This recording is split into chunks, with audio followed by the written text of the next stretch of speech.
Hey, if you're stopping into this video, we're going to talk about wildfire today in Sonoma County and living here. And I'm going to go through with my magical map. I'm going to talk about the 6 main cities, a little bit of history of where the fires were and how each city was affected by it. And really, the things that you're going to want to know if you're moving into Sonoma County, because it was national news, it was world news. Everybody knows what goes on in California with earthquakes and fires. And really, quite frankly, there needs to be some good perspective on it. And you just need to know the improvements that are made and a little bit about where to live safely and how that's done. And I'm just going to kind of give you whole bunches of information about wildfire management, and really living in the great cities here in Sonoma County. And in the end, I'm going to give you a great tip on living here in Sonoma County. So hang out till the end. So let's roll and learn a little bit about wildfire here in Sonoma County.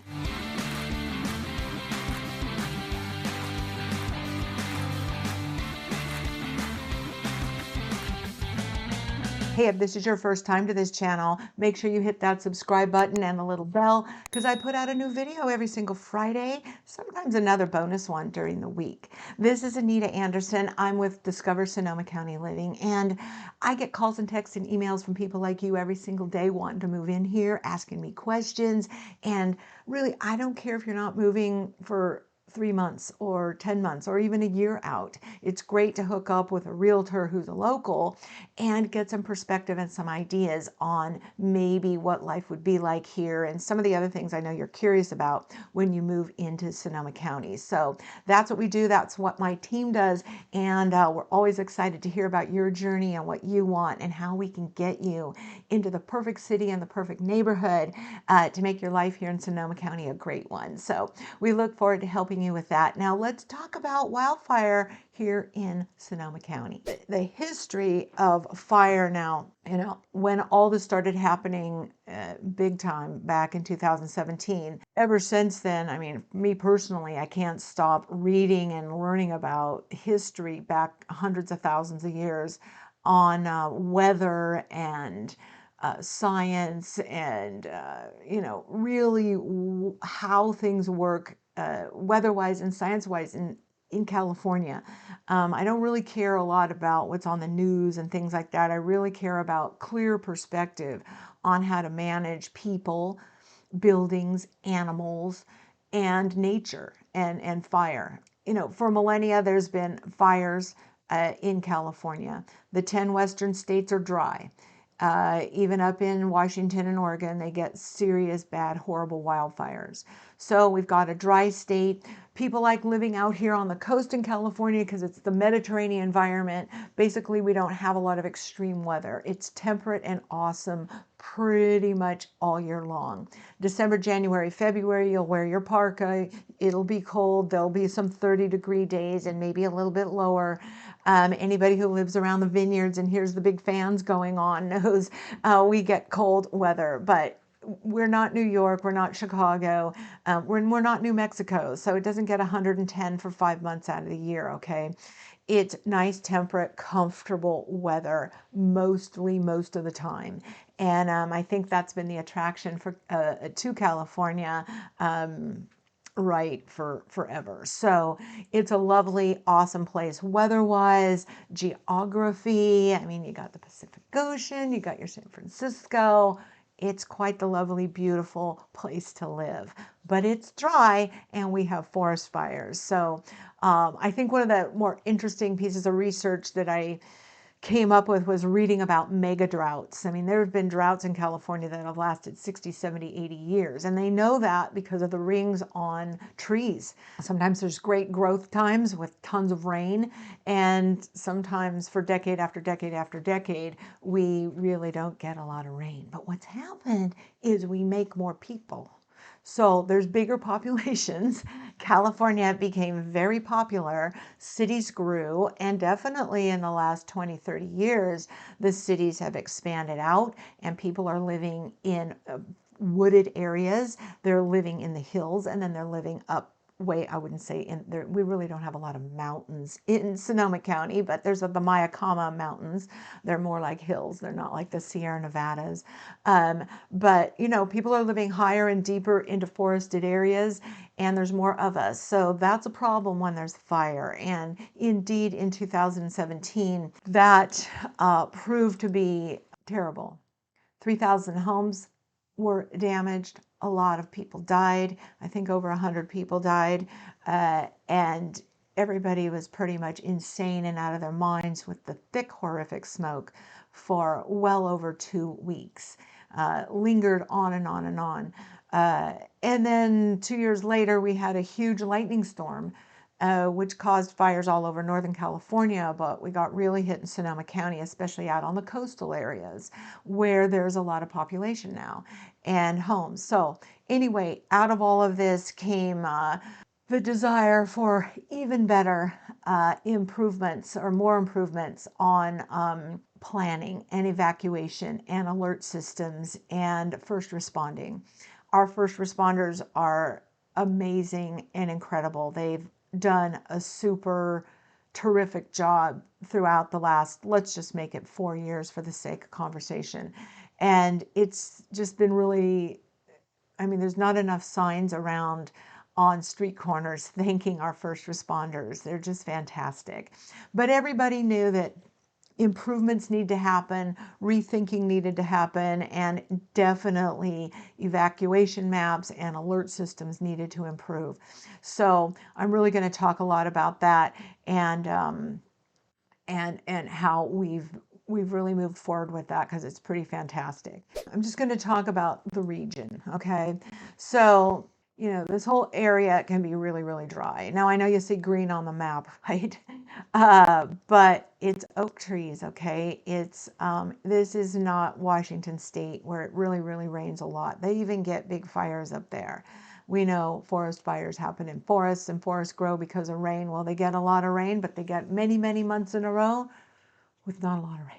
And sometimes lightning strikes and big, massive fires happen. Or sometimes, as has been the case in Sonoma County, PG&E lost their lawsuits because apparently it was determined that power lines started these fires. Now, this whole area can be well known for its whipping winds. Winds come in here all the time. It's kind of the famous part of the San Francisco Bay is the tumultuous waters here from the winds and the tides. It can be windy here. I've sailed on the bay where the boat is tipped over all day long. So we have winds, and most of the time the winds come this direction, but in all of nature's weirdness, sometimes the winds go in every direction and they're just crazy and they're swirling and whirling and it's loud and it's some crazy weather. And that's what happened in 2017. The Napa Valley's way over here, a good hour away from Sonoma, let's just say the center of Sonoma. But that the 2017 fire started over in Napa, traveled over this huge mountain range, okay, came over this area and hit this area in Santa Rosa and traveled downward and burned down neighborhoods in here, burned this whole area up here. This is where the bigger homes were. This was a smaller neighborhood, nice, cute coffee park, but every single house went. So these were not, that was like the kind of the last neighborhood that was developed north. Now it's moving north again. There's lots of brand new development and new building going on in northwest Santa Rosa. I'm going to focus on Santa Rosa a little bit because that's really what got hit in 2017. So these ridges in these areas out here goes from the flatlands, maybe a little hills right in here in the city, to forest, deep, not redwood forest. This is all oaks and scrub. There are some different kinds of pines up here. I'm not really a botanist, so I don't know my trees, but it's thick and hilly, and there's regional parks here, Sugarloaf, and you know, people do a lot of hiking and things up here, but it's dry, and Sonoma's dry I would say it's dry, except in an exceptionally rainy year, which happens, right? Because out here on the Russian River, you've all seen that on the news, the Russian River floods, and we get huge flooding at the Russian River. But we're talking about droughts now and no water and or very little water, and this was the area that really got hit. Shockingly, that night there were it was October 12th, 2017, I think.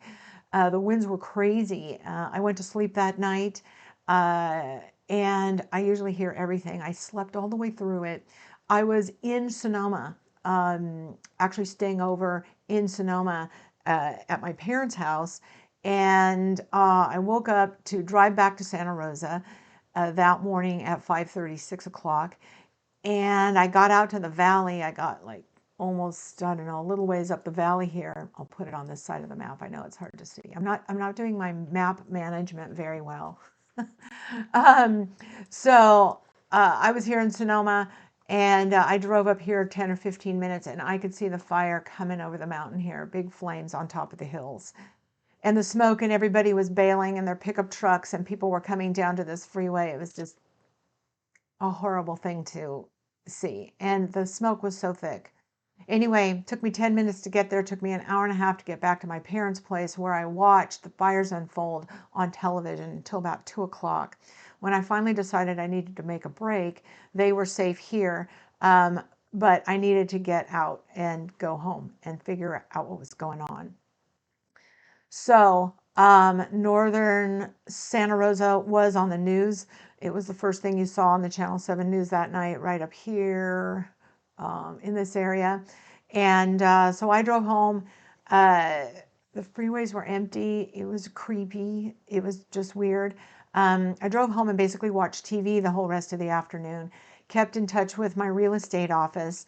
And eventually that day, excuse me, our West office in Santa Rosa, the Keller Williams West office, became kind of the Red Cross for all 200 Keller Williams realtors and their clients. It became quite the headquarters for people figuring out where people are, where their pets are. I went into the office later that day and then every day thereafter to help with whatever I could. Keller Williams has a program called KW Cares, and they have big semi-vans that came out of here from Texas, set up a whole mission control out here in the Keller Williams parking lot, and barbecued food and gave away supplies and really helped our broker and the staff organize emergency things for people. 9 or 10 Keller Williams agents lost their homes, and clients lost their homes. So everything came to a screeching halt once it was declared an emergency. And so for 2 months, no real estate transactions happened. And the fires burned up here. And like I said, up north, they came from Napa and they worked their way down into West Santa Rosa. That was the first main disaster. 2 years later, big old 4:30 in the morning, thunderstorm happened. I remember because the winds were whipping. It was weird weather. And the curtain in my bedroom, which is a blackout curtain, and so it's really heavy, it flew up to the ceiling. I stood up because I thought something horrific was happening, and the thunder started cracking. The lightning, the thunder, everything started going on. Now, I know y'all from Texas and Florida are like, whatever, we get it every day, but we don't here. And that was quite something. And for 4 hours, we had thunder and lightning, which lit up major fires throughout the whole Bay Area. It was kind of fascinating and amazing. Here in Sonoma County, there were 2. They went all the way up to Sea Ranch and were throughout this area. Big, big, big fires that just burnt down a lot of the Guerneville, Cazadero area in here. It didn't come into the city area that time, but these were big, scary. This was all just everybody left. And so there you go. A second year of fires. I think it was that same year, with the lightning storm, that there was even more fire down here. Oops, wrong valley. Up here in the Sonoma Valley. This was all evacuated again. I think it was the same lightning year. Yeah, like 2019, 2020. More lightning struck here. Oakmont was evacuated. That was crazy because there's one road and 2 exits. So a lot of preparation has gone in to this area so that we can get people out if fire happens. So the Sonoma Valley here, you need to know what you're buying and where you're living if you're moving into this area.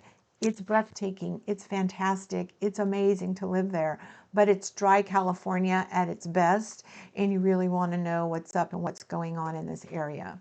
During the fires and the evacuation, Petaluma was a big hub. There's no way Petaluma could have a huge, massive forest fire sweep over Petaluma. I mean, that would be just, can't happen. Have fires happened out on the perimeter? Yes, I've watched some fires when I was little, but these are rolling hills and grasses and places like that. That's not like forested. So Petaluma is a really safe city to live in, wildfire wise. You just, it's got a huge, this was just like the evacuation hub is all I can say. Everybody knew you were safe in Petaluma. So, big evacuation centers there, the fairgrounds and everything else have always been a part of these last big forest fire situations. So Rohnert Park, flatlands. There's no forest around it. None. Now, I do have to say that when this area, this is hills here, caught on fire, there was fire coming over from here. And the people who had just built brand new homes, because if you'll recall in my Rohnert Park videos, I talk about how Rohnert Park grew from the bottom up as it expanded from 1960s. So these are like 60s homes, 70s homes, 80s homes, and 2000 homes, and 2022 homes going up right here. They were worried. They could see smoke. They could smell smoke. They knew the fires were close by. But in here is essentially, well, these are hills right here. But these are flatlands, like big, huge fields of flatlands. So I consider Rohnert Park uber, super duper fire safe. All right. Sebastopol coming out here. Let's cruise out to Freestone and Sebastopol. So Sebastopol, hilly, mountainous, definitely gets up into the Occidental. Fires have happened up here for sure. Not in the last 2 times that I've talked about. But if you're going to live out in the woods, I call this the boonies. I don't mean that to be derogatory. It's stunning. I love driving around up here. This is redwood tree country and pine country. It is not oak scrub world at all. So the city of Sebastopol and the surrounding area is safe. This is all kind of flatlands, apple country, and then you get into hills and mountains and the Occidental area. So if I were buying a house out there, I'd want to really do my homework and know, and learn these things because it's a big deal. Santa Rosa is the biggest city in the county, and as I said earlier, the fires came down out of this area and affected Santa Rosa big time, burned down 3,000 homes. So there's things you want to know. The new houses that are being built all have new standards of how they're built. A lot of the fire entered the vents at the top of the homes and the bottom of the homes. So the fire was sucked into the houses and burned them up in a heartbeat. And so there's a lot of new stuff from the construction to the preparedness. When you buy a house, there are new forms, which are hopefully coming on the screen right now, that you will sign as a buyer, excuse me. So you'll know what the seller is disclosing to you about the house. There's fire hardening that in certain areas, in certain zones, you have to do to your house in order to sell it. And as the buyer, you'll be informed of that. Up here in Windsor took it over here, beautiful area of Windsor. There's a little regional park there, and burned all these houses, a lot of these houses. The firefighters were amazing. They fended off the fire in hundreds and hundreds and hundreds of houses for 3 and 5 and 6 days. They really did their work up here. Healdsburg has had its moments, but in most recent history, um, I don't believe they've had to be confronted with fire. But the Healdsburg is flat, and this is flatlands around here. This is a lot of vineyards, right? The beautiful vineyard areas. The steep hills are up here, and then the hills are kind of far away from Healdsburg. So I'm not going to go that far north, but from Windsor to Santa Rosa. If you buy houses up here, you'll definitely want to know about fire area and preparedness and maps and really what the firefighters and the people that run our cities and our counties, really what they've done for preparedness for these areas, especially to the valley, the Sonoma Valley. People in Glen Ellen, I won't say all, but homes were lost all along this freeway. They're all built up now. It's quite beautiful. It was beautiful before, but they're all new homes now. And in this area, not in the Boise Hot Springs, but up here in Kenwood in this area, definitely affected by the fire. So you just want to know what's going on in Sonoma County with fire. We've done a great job moving forward and being prepared. It's the responsibility of everybody living here, especially if you live in these areas, to take part in evacuation practices that they have, and in getting involved in taking courses, and if there's any exercises going on with your firefighters, with the Red Cross or whatever, I'd look into it.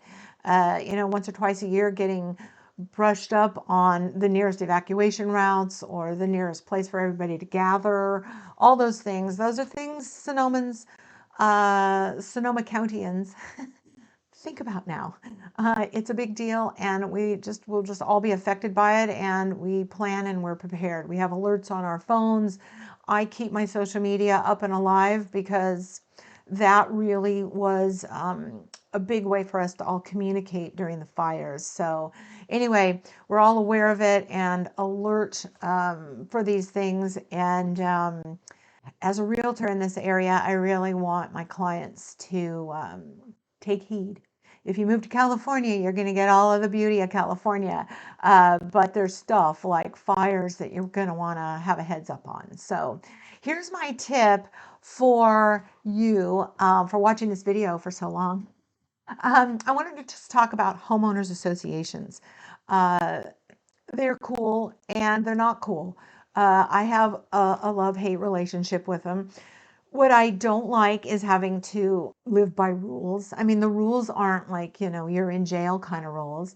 They are rules that keep communities looking lovely and keep the value of the community up. So when you buy into a homeowners association, whether it's a condo or a single family home association, there's a rule book called the CC&Rs, Conditions, Covenants, and Restrictions, and your realtor will give it to you when you are in the process of escrow. But even then, a lot of people don't even know what their association does for them. Well, it's there to protect you and your investment where you're living and keep up the community, keep up the value of the community. So generally speaking, when there's homeowners associations that are active and that are on top of it, you don't get weird colored houses, you don't get strange landscaping. Everybody knows, when throughout the year the trees are going to be pruned, the gutters are going to be cleaned, how, every 5 years the street is slurried and restriped, how the swimming pool is cared for. The homeowners can come to the monthly meetings and talk with the board of directors, who are your fellow homeowners, by the way. There's an election once a year, and you elect each other to be on the board. It's hard work if it's being done right. But anyway, come together and make decisions about the community and the property.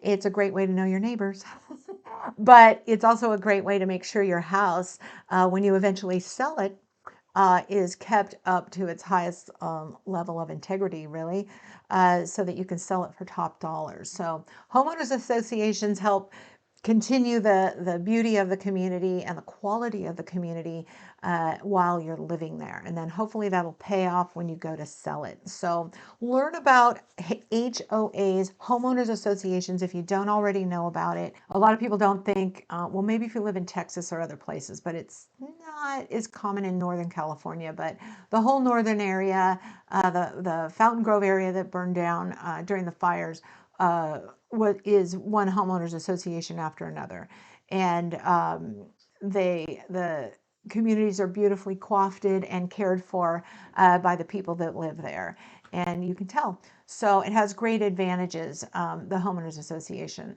And then again, if you don't like being told what color to paint your house or how many cars you can park in front or when you can keep your garage door open, you're not going to like the homeowners association so much, because those are kind of the ongoing things that you might get a little letter on your front door saying, you know, your dog's been barking for a week and we're going to do something about it.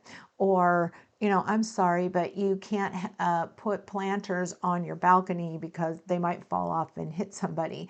So those are the little rules in homeowners associations. And if you hadn't thought about it before, I just wanted to throw it out there because there's great places to live with HOAs, but you also kind of have to know there's a little bit of rules there. Hey, if you're moving to Sonoma County, my team and I are here and ready to help, but the only way we can do it is if you call us, text us, email us, and let us know you're moving here. And please do it way ahead of time. You're going to be happy you did, because there's a lot to think about, there's a lot to work on, and us locals can really help you get perspective on the best cities and the best neighborhoods for you to consider to move into. So we look forward to helping you out. Make sure you check out the contact information down below in the show more section down there below the video. And if you see a little V, I think you're on a phone, it's in the right hand corner. That's the show more section. So give me a call, text me. I don't care if it's 6 months, 10 months, a year out. Give me a jingle. It's great to plan ahead. Now, the next video is coming up right there.